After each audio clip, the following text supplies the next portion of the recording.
What's the downside of the facilitator? Yeah, because they are these patient listeners, they need to also, though, understand that half the population, or a little more than half the population, is wired differently than them. And so potentially the asking of questions can come across like they're not as competent as they really are, and almost discredit their own expertise in the process. Sometimes people actually need some verbal sparring to go back and forth to be able to make a decision. And so you could have two people at a stop sign, a four-way stop, just waving each other through, and nobody's moving. Well, here's a great example. That doesn't serve anybody. You'll love this story, right? So I love learning this stuff. I love applying this stuff. So my bride and I'm a motivator. She's a facilitator. So we decided this time last year we're going to buy cars, right? So I go in, and I'm a rapid guy. I'm a motivator, pragmatic. I walk in. I have a relationship with the salesperson. I call them ahead of time. Hey, I'm coming in.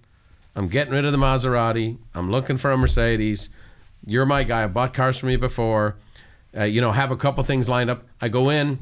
He had 4 cars that were all showroom cars, right? I'm the showman. So here's the 4 best cars we have on the lot.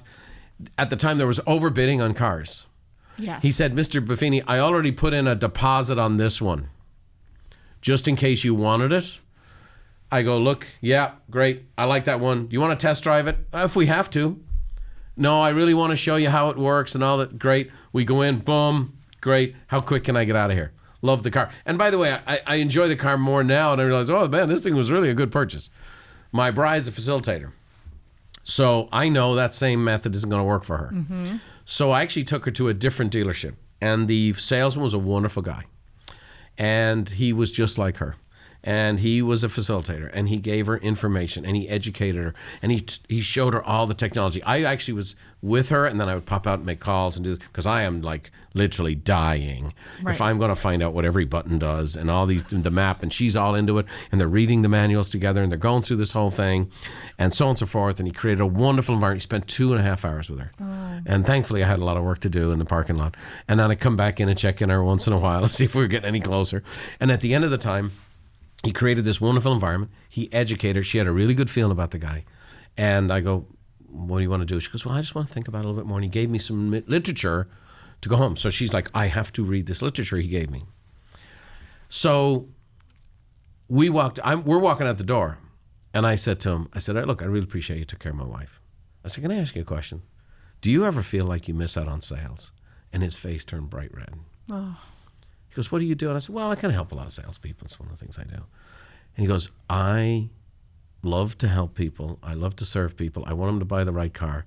But he said, I often hear stories of them buying a car from someone else. And I said to him, just so you know, I was about to call my salesman to get my wife a car. And I said, the reason being is that I don't have another 2.5 hours when I come back here. Mm. I said, you did a great job. But I said, my wife needs help in making a decision. Yeah. And so you did a great job, but you didn't do the ultimate job, which was not provide her even more information. She needs a little nudge to make the decision.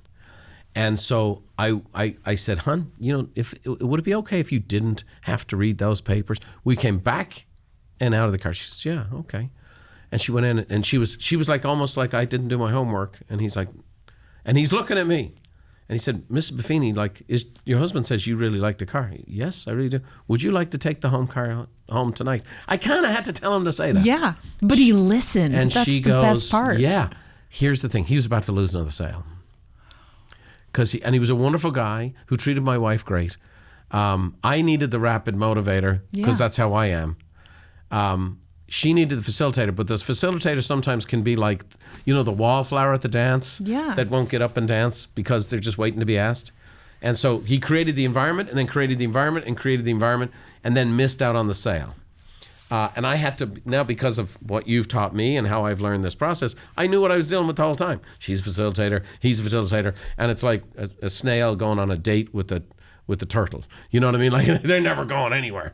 And nobody was getting their needs met. That I think is like the bottom line. She needed a car. He wasn't here trying to push something on her that she didn't need. She had a need, but she needed the nudge. So his greatest fear was being perceived as the pushy. Salesperson, right? And the other guy He just needs to make sure that he listens.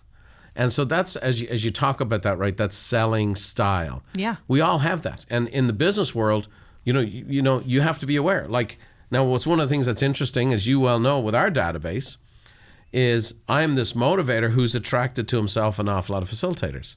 I'm this pragmatic person, as you well know, we talked about last time, who's attracted, more of my clients are aesthetic than pragmatic. Yep.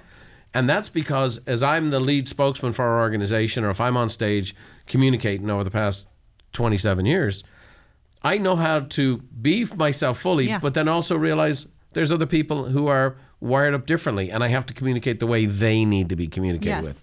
And that's really what the magic of this whole thing is, isn't it? Thanks for watching. If you want more tips on how to think, feel, and do better, check out these videos too.